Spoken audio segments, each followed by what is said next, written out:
What we do here is go back, back, back, back, back, back, back, back.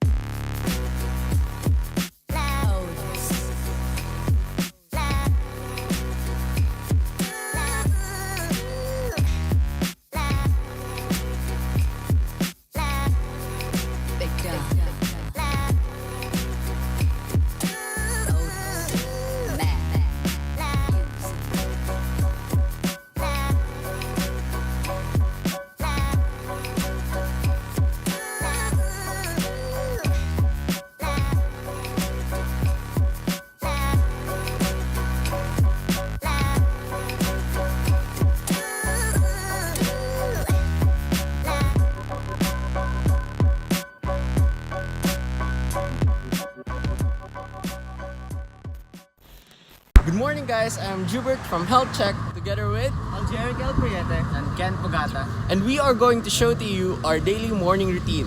We'll be having a bike vlog and we will also demonstrate some basic biking tips. Sa pagbabike, may mga bagay tayong dapat gawin. Una, ay i-check kung ang bike natin ay nasa tamang kondisyon. Pangalawa, dapat gumamit tayo ng proper bike equipment. At katlo, dapat maging maingat tayo sa daan. Now, before going out, we must always check if our bike is in good condition. So we must always check our brakes, our tire pressure, and of course, we will also check our bolts in our bike so that we can ride safe. In biking, you should remember to wear a proper equipment, or you should have the proper equipment in cycling. So first is that we are going to have our helmet, a comfortable shirt or a fit shirt, and also a fit shorts. And also, we need to have the proper equipment. When there are things you should repair to your bike in order to have a maintenance or some basic repair.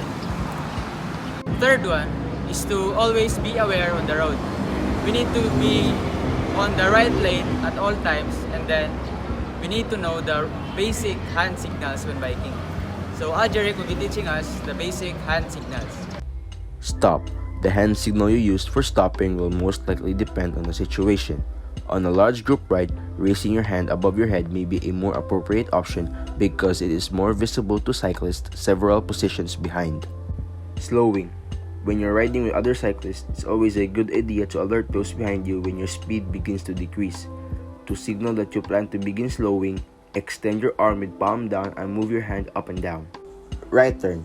Just as you would signal for a left turn, a right turn should be signaled when you intend to change direction and move to the right.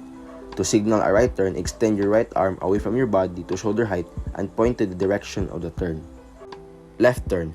Whether you're entering an adjacent lane of traffic or making a left turn at a traffic signal or stop sign, you'll need to indicate to others on the road that you intend to change the direction of travel. To signal a left turn, extend your left arm away from your body to shoulder height parallel to the road. Pothole. An unseen pothole has the potential to cause an accident. To signal a pothole, point out the obstacle that shouldn't be ridden over by extending your arm on the side of the obstruction and pointing to it. Hi again guys, so today we are going to go to Buena Vista for a short ride.